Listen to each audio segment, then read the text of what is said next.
This is murder. This is haram. This is a major sin. You have killed a human being, even if the doctor says they have complication. Assalamu alaikum, Sheikh. Wa alaikum assalam wa rahmatullah. Sheikh, I have a question about when I do something and I don't know if it is haram or is my prayer invalid or so on. And for example, when I want to ask you, because I trust you, the other things, for example, I don't trust them, and it takes some time when I have an answer of you. For example, ask Sad is only in the weekend, and I want to ask you, how should I act when I don't know, for example, the verdict? Should I be rather safe than sorry, or should I wait until, for example, you give me the answer? First of all, the religion of Allah Azza wa Jal is not dependent on a particular single individual. And it's wrong to limit yourself only, I'm going to ask Sheikh so and so.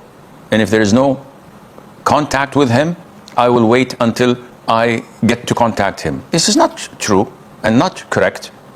Maybe Shaitan will come and say, yeah, but the Sheikh says you must not cherry pick. This is not cherry picking. Cherry picking is when I go and select the easiest of opinions, not based on Qur'an and Sunnah, rather based on my whims and desires. But when I can't access Sheikh so-and-so, I'll go to the second in command. I'll go to the Imam of the Masjid. I'll go to a scholar that I may not agree with everything, but I agree with him in the basics. He's a Muslim. He's from Ahl Sunnah wal Jama'ah.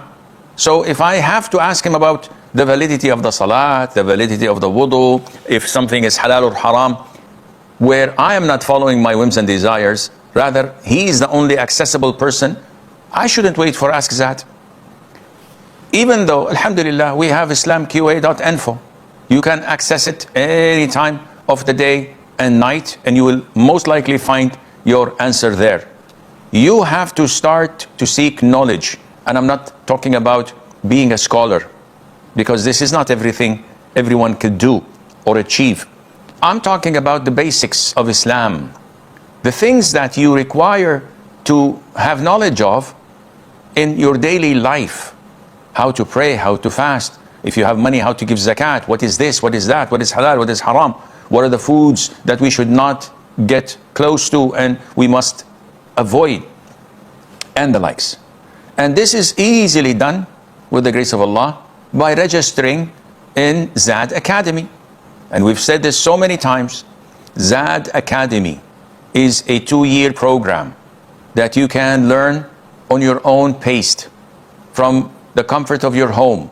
You see the lectures and you learn from it from a YouTube and the likes. You get textbooks downloaded in a PDF. All of this is free of charge. You don't pay a penny. And it is under the umbrella of islamqa.info. So the knowledge you get is 100 inshallah % trusted. In addition, that those who teach the Islamic subjects, and you get 7 subjects every semester with quizzes, midterms and final, those who teach are those you usually trust. Dr. Muhammad Salah, Dr. Ahmed Saifuddin, Dr. Ibrahim Zaidan. I personally am privileged to teach in the English course 2 subjects every semester, the Seerah and Fiqh.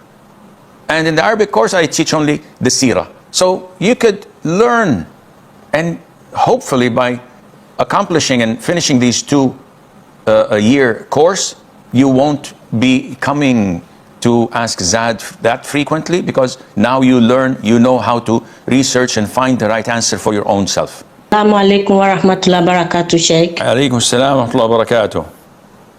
Sheikh, regarding a pregnancy, I aborted a pregnancy years ago with a fetus that I was told by the doctor that this fetus have so many complicated issues.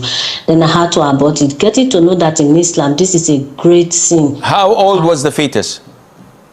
It was 20 on the day of the 22 weeks. That was when I got the child out. 22 weeks, which is 154 days. This is murder. This is haram. This is a major sin. You have killed a human being. Even if the doctor says they have complication and they have illnesses, diseases, blah, blah, blah, it's still the soul has been breathed in. You have to give the kafara for that, and may Allah Azza wa Jal forgive all of us, and Allah knows best. Hello, Assalamu alaikum, Sheikh. Alaykum assalam wa rahmatullah. Sheikh, my question is related to one hadith where it say people will see on day of judgment, people will see Allah. Allah will come to them in form different from what they first saw. So does this mean people will see Allah 2 times in different forms? So which one is real, or Allah have 2 real forms? This is way above your pay grade as a Muslim, or even as a human being. You cannot encompass or understand how this universe is made, yet you want to understand Allah's form. And this is not something that you ask about. The hadith is clear. The people would come on the day of judgment, Muslims and the hypocrites, the disbelievers, all those who used to worship other than Allah would be taken to hellfire, and they would not even pass the straight path, or sirat. And then Allah Azza wa Jal would come to them, not in His actual form, but He will come to them in a different form. How? This is something we don't have any knowledge of. And Allah Azza wa Jal would ask them, what are you waiting for? And they say, we are waiting for our Lord. And Allah would say, do you know your Lord? Can you describe Him? Have you seen Him before? They said, no. But He will identify Himself to us. Then Allah Azza wa Jal shows His shin, and every mu'min and mu'mina, every male and female believer would fall in prostration. The hypocrites will try to prostrate, but they won't be enabled to do so, and their back would turn into straight log or something like that. They won't be able to bend it, and they will be taken to hellfire. So this is what we know of the hadith. The actual way or time where people would see Allah Azza wa Jal truly is when they're admitted to Jannah. There, no one can see Allah Azza wa Jal other than the believers. And Allah would unveil His beautiful face to them, and this is the extra which Allah has promised, لِلَّذِينَ أَحْسَنُوا الْحُسْنَى وَزِيَادَةً. This is the extra. To those who had done well, they will get well, or get something that is good and extra. This is the extra which they will enjoy watching and looking at Allah's beautiful face. And there is no heavenly reward more beautiful than this.